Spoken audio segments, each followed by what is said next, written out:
Si ustedes reciben o llega a sus manos un informe de cultivo de esputo para gérmenes comunes, antes de irse de frente a ver cuál es el germen aislado, cuál es el antibiograma, o ver si fue positivo o negativo, antes de irse a ver todo eso, primerito deben saber si esa fue una buena muestra, y para eso pues identificarán la presencia de polimorfonucleares o neutrófilos, donde debería ser más de 25 por campo y menos de 10 células epiteliales por campo. Son los requisitos para decir que nuestra muestra es adecuada, es buena y es interpretable.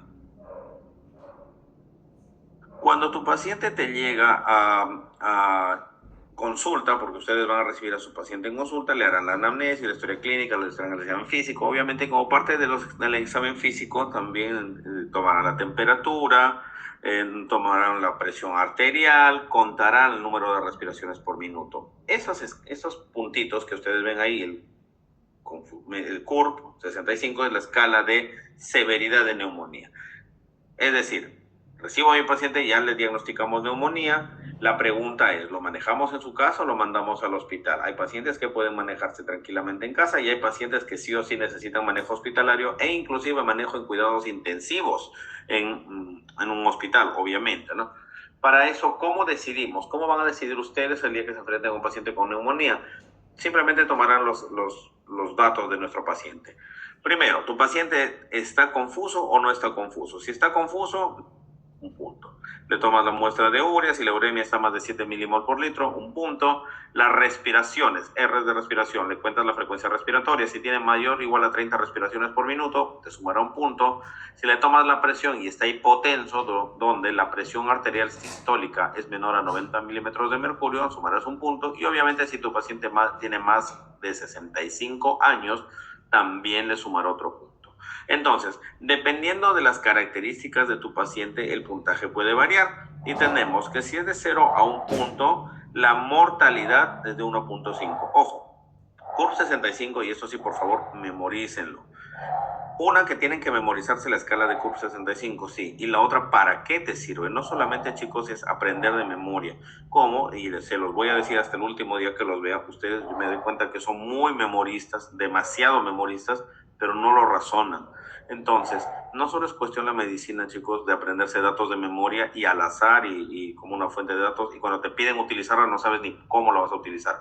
En el caso del CURP 65, yo estoy seguro que acá más de uno se lo sabe y se lo va a aprender. Se lo va a aprender de paporrata. C de confusión, U de uremia, E de respiración, B de presión, B de 65. Te pongo un caso clínico y te digo, ¿dónde lo vas a mandar? La mayoría va a morir. Entonces, ¿para qué es el CURP 65? Dos cosas, chicos. CURP 65 te mide, uno, ¿dónde vas a manejar a tu paciente? Si en el hospital, en su casa, es decir, ambulatorio, hospitalizado, o inclusive lo puedes mandar a la UCI. Y dos, CURP 65 te dice, dentro de los siguientes 30 días, desde que has diagnosticado a tu paciente, cuántos de ellos podrían morir. Te mide mortalidad en los siguientes 30 días. ¿Por qué? Porque, ustedes hemos visto hace un momento, hay varios factores de riesgo, no todos los pacientes se comportan igual. Entonces, no es lo mismo que tú trates una neumonía en un paciente de 65 años con tabaquismo, POC, fumador empedernido, que lo mides, que tomes o te manejes una neumonía en la comunidad de un paciente de 80 años que todavía hace deporte o por lo menos camina, no tiene disnea, no tiene vicios, no tiene ninguna comorbilidad. Los manejos van a ser diferentes. Repito, ¿para qué sirve CURP 65? Uno, me dice dónde voy a manejar a mi paciente. Y dos, me dice cuál es la mortalidad de mi paciente en los siguientes 30 días. ¿Por qué? Porque por más de que tú manejes bien a tu paciente y tu paciente sea un buen paciente, reciba su medicamento, siga las indicaciones, algunos podrían complicarse. Si tu paciente en el puntaje de CURP 65 tiene de 0 a 1 puntos, a pesar de un buen manejo, diagnóstico y tratamiento, tu paciente podría morir. De 10 pacientes, uno promedio podría morir en los siguientes 30 días. Si tu paciente tiene un CURP 65 de 2 puntos, de 100 pacientes, 9 promedio terminarán muriendo en los siguientes 30 días. Y si tu paciente tiene un CURP 65 mayor o igual a 3, de 100 pacientes, 22 terminarán muriendo, casi la quinta parte. Puntaje 0 a 1, ¿dónde los manejas? En su casa. Puntaje de 2, tratamiento hospitalario. Puntaje de 3, ingreso a unidad de cuidados intensivos. Eso es lo que van a hacer, ¿ya? Sin embargo, existen otras escalas de manejo de neumonía. Las otras escalas de manejo de neumonía son las que pueden ver ahí.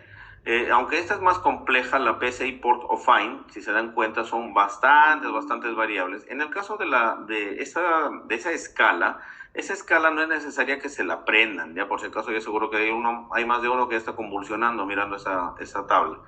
No necesito que se aprendan toda esa tabla, simplemente saber qué existe y qué sirve. Si se dan cuenta, hay un montón de variables, no solamente clínicas, sino también laboratoriales, y que no todos los laboratorios tienen. Pues no todos los laboratorios van a medir el boom, el sodio, la glucosa, el hematocrito, no todos tienen gases arteriales. Esta fue la primera escala de severidad de neumonía que se creó. Las variables de CUR 65 nacen a partir de la escala PSI Port of Fine, solo que como se ven, son demasiadas variables y no son fácilmente aplicables a todos los sitios, a todos los pacientes, ni de consulta ambulatoria. Entonces, de aquí nacen las variables de CUR 65. Los puntajes, en el caso de PSI Port of Fine, van desde el puntaje 1 hasta el puntaje 5, donde si ustedes se dan cuenta, básicamente el objetivo sigue siendo el mismo que la CUR 65. Manejamos a nuestro paciente en domicilio, ambulatorio, o lo ingresamos al hospital. Ese es el objetivo. Y también me mide lo mismo, mortalidad en los siguientes 30 días. Aunque los números varían de porcentajes, entre una y la otra siguen siendo el mismo objetivo. Si yo les pregunto, chicos, a ver, tu paciente llega a consulta por neumonía, diagnosticas neumonía. Si tiene una escala CUR 65 de un punto, sumando todo eso, imaginemos que todo esto está bien y solamente tiene 70 años. Un punto, ¿dónde lo vas a manejar? En su casa. Si tu paciente te sale por CUR 65, 2 puntos, lo mandas al hospital, por lo menos a área de observación. Si tu paciente tiene 4 o 5 puntos, ¿a dónde lo vas a mandar? A unidad de cuidados intensivos, porque podría complicarse. Esto obviamente me va a decir lo mismo. Atención ambulatoria, ingreso hospitalario. Y en los siguientes 30 días, ¿cuántos de 100 pacientes, cuántos podrían fallecer a pesar del buen tratamiento, diagnóstico y seguimiento? Imaginemos que tu paciente ahora está en la emergencia. Recibes a tu paciente en la emergencia. Una vez que recibes a tu paciente en la emergencia y ya tienes el diagnóstico de neumonía adquirida en la comunidad, quieres saber, ¿a mi paciente lo manejaré netamente en un área de observación, en un área común, o lo enviaré a una unidad de cuidados intensivos? Depende de cómo llegue a tu paciente. Entonces, esos se llaman criterios ITSA-ATS de ingreso de pacientes a unidad de cuidados intensivos. ¿Qué son los criterios ITSA-ATS de ingreso a UCI? Son criterios de neumonía adquirida en la comunidad, en las cuales decidirás si tu paciente, estando en el hospital, lo vas a manejar netamente en una unidad de observación, una unidad común, o lo enviarás a una unidad de cuidados intensivos, porque obviamente podría descompensarse, fallecer. ¿Cuáles son los criterios mayores? Es decir, basta que tú, como dice aquí, debe cumplir al menos un criterio mayor para que tu paciente pase a unidad de cuidados intensivos. Si tu paciente tiene necesidad de ventilación mecánica, hablemos pues frecuencia respiratoria mayor de 30, acidosis respiratoria, trastorno de conciencia, gases arteriales pues, sumamente alterados, insuficiencia respiratoria severa, un síndrome de respuesta inflamatoria sistémica, ARDS, etcétera, tiene criterios de ventilación mecánica, sí o sí, tiene que ingresar a unidad de cuidados intensivos. Shock séptico que precisa vasopresores. Si tu paciente, recordemos, en los criterios tanto del PSI como del CUR 65, hablamos de una presión sistólica menor de 90 milímetros de mercurio, es decir, hablamos de pacientes hipotensos. Si el paciente hipotenso por secundario proceso infeccioso por neumonía, tú le das hidratación, lo hidratas con líquido, con cloruro de sodio, no mejora, le colocas coloides, le colocas poligelina, no mejora tu paciente, a pesar de eso sigue siendo hipotensión, deberás aplicarle vasopresores. El principal vasopresor que utilizamos en los hospitales es la noradrenalina, ¿sí? Si tu paciente, a pesar de la noradrenalina, no responde bien, significa que está en una sepsis severa, y eso es criterio para ingreso a unidad de cuidados intensivos. ¿Cuáles son los criterios menores? Lo que ustedes ven ahí, ¿no? Confusión, la urea, frecuencia respiratoria medio de 30, sistólica menor de 90, la afección multilobar bilateral. Doctor, ¿qué es una afección multilobar bilateral? Ah, lo que ves acá. Esto es una afección lobar bilateral multilobar. Consolidados de los puntos rojos, son consolidados en 2 o más sitios de los parénquimas, digamos parénquimas pulmonares. Eso es una una bronconeumonía con afectación multilobar bilateral. El PAFI, que es un cálculo que hacemos a través de la relación entre la presión arterial de oxígeno y la fracción expiratoria de oxígeno, si está menor de 250 milímetros de mercurio, leucopenia menor de 4.000, trombocitopenia menor de 100.000 o hipotermia menor de 36. Esos son criterios menores. ¿Cuántos criterios de ITS-ATS debe reunir mi paciente para ingresarlo a la UCI? Por lo menos uno de estos y al menos 3 de los de aquí. ¿Sí? Existe otras escalas de severidad de neumonía como la que pueden ver ahí. Esa se llama SMART-CoV. La SMART-CoV básicamente me sigue haciendo lo mismo de la anterior, de la PCI. Me dice cuántos pacientes van a terminar manejo ambulatorio, hospitalizado, y cuántos podrían terminar en ventilación mecánica con soporte de vasopresor. ¿Qué significa SMART-CoV? Esto sí se necesita, no que se me aprendan todos los valores porque es un poco difícil, pero al menos que sepan qué significa cada una de estas siglas. S, hablamos de la sistólica, presión sistólica menor de 90, M de la afectación multilobar, A del nivel de albúmina menor de 3.5 gramos por decilitro, R, que es un factor respiratorio, frecuencia respiratoria, lo que ven ahí, T, el factor cardiovascular, C, del factor relacionado al estado mental, si hablamos de confusión, que es lo que hemos hablado en la curva 65, o en cuanto a los valores de oxigenación respecto al PAFI, de acuerdo a la edad, eso es lo que pueden ver aquí, y P, el pH, ¿no? Si es acidótico o no está acidótico nuestro paciente. Y tratamiento, que es lo que más le gusta a la mayoría dar, como yo siempre les he dicho, dar tratamiento no es dar como una receta de cocina que a todos les da lo mismo. Tienes que individualizar a cada paciente qué es lo que le vas a dar. Eso es el tratamiento ambulatorio. Obviamente hablamos en mi curso 65 de 1 o 2 puntos, pero 0 o 1 punto, por decir 2, 0 o 1 punto, lo mandamos a su casa. ¿Con qué tratamiento lo vamos a mandar? Depende si tu paciente tiene o no tiene comorbilidades. Hablamos que sobre todo pacientes mayores de 65 años de edad. Si tu paciente mayor de 65 años de edad no tiene comorbilidades, una persona sin ningún problema de salud previo, el tratamiento usualmente es monoterapia, pero siempre encabezando tenemos el derivado de la penicilina, en este caso la amoxicilina, no una aminopenicilina. El tratamiento para un ambulatorio, para un paciente con neumonía adquirida en la comunidad sin comorbilidades es monoterapia, con amoxicilina a la cabeza, tenemos doxicilina o macrólido. Pero si les preguntan, no solamente yo, sino cualquier persona, paciente con neumonía adquirida en la comunidad, sin factores de riesgo, ¿cuál es su tratamiento? Es monoterapia, principalmente con amoxicilina. Pero ¿qué pasa si es que es alérgico a la penicilina y o sus derivados? Que en este caso coge la amoxicilina, puedes utilizar la acitromicina.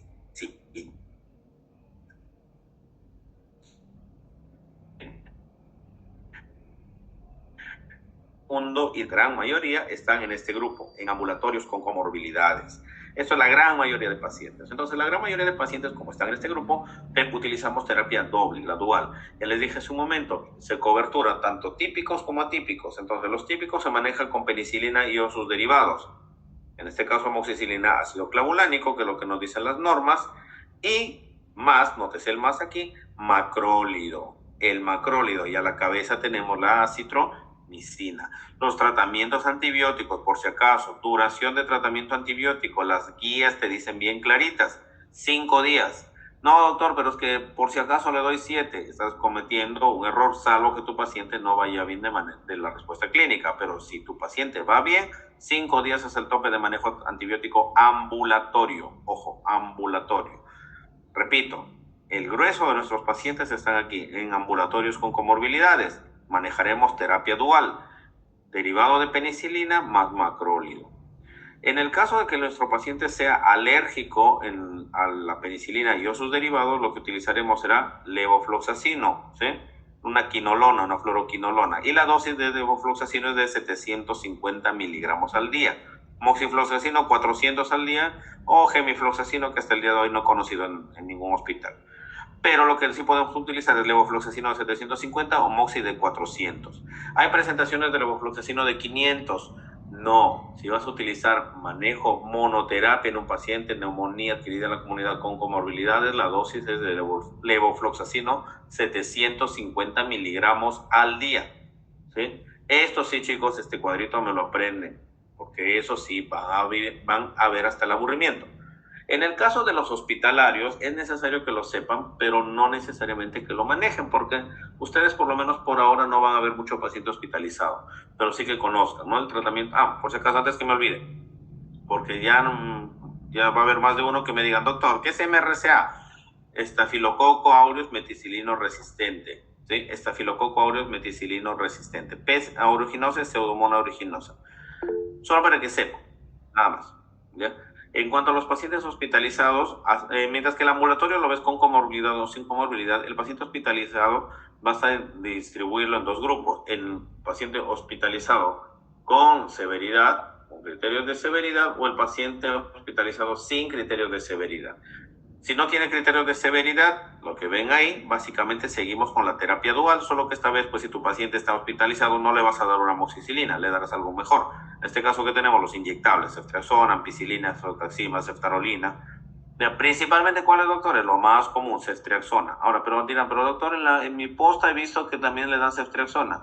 Podrías darle, pero si se dan cuenta, o sea, no está mal, ¿ya? Pero realmente la indicación de la ceftriaxona es para paciente hospitalizado. El ambulatorio prefieres vía oral. Se olvida, ambulatorio preferimos vía oral. Hospitalizado preferimos vía periférica, intramuscular, endovenosa. Que podrían darlo, que insisto, una cosa es la teoría y otra cosa es la práctica. En la práctica a veces se da el inyectable aún siendo tu paciente ambulatorio. Le podrías dar, no está mal, tampoco digo que está mal. El efecto va a ser el mismo. En este caso puedes ayudarle a tu paciente, se va a curar, pero no estamos siguiendo el camino adecuado, ¿no? Igual la terapia siempre es dual. Y si hablamos de neumonías adquiridas de la comunidad severa, cumpliendo los criterios, por ejemplo, ISADES, SMARCO, el CUR 65, PCI Fine, entonces, el paciente con neumonía severa ya no utilizaremos pues, antibióticos de bajo espectro, ¿no? Utilizamos ya antibióticos de muy amplio espectro, como tipo vancomicina, linezolid, piperacilina dos-octán, ceftazidima, estronam, meropenem, que son los carbapenems. Para cerrar nomás, chicos, ya con esto, ya sabemos duración de antibióticos 5 días. Nuevamente, si se dan cuenta, tanto en asma, en EPOC, en EPID, siempre les insisto lo mismo, no todo es netamente el tratamiento antibiótico como tal, sino también deberemos dar las medidas de cuidado. En el caso de la neumonía, paciente con factor de riesgo para neumonía debe ser vacunado. Entonces, ¿cuáles son, en el caso de la neumonía, que debemos prevenirla? Con antineumocócica. Y la antineumocócica, ya sabemos, como cualquier otra vacuna, no es que te evita que te dé neumonía, lo que va a evitar es que te dé formas severas de neumonía.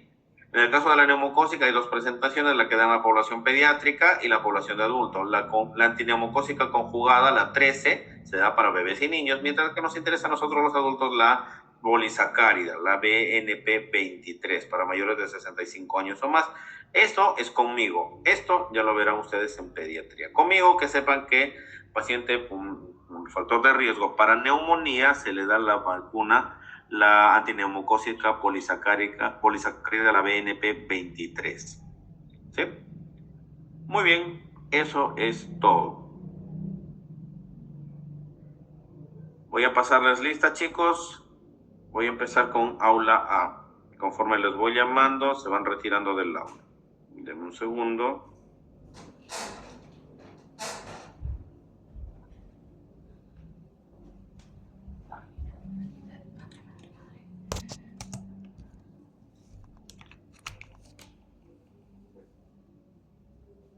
La clase ha sido corta, si se dan cuenta, 40 y tantos minutos nada más. Podía manejarse de manera virtual. De acá, ya saben, esta semana, bueno, por motivos personales, vacaciones y todo lo que les he contado, no voy a estar. Así que normal, esta semana no hay clases. La siguiente, sí, todo normal, ya les toca su seminario. Eso ya lo hacemos en su hora de clases, ¿ok?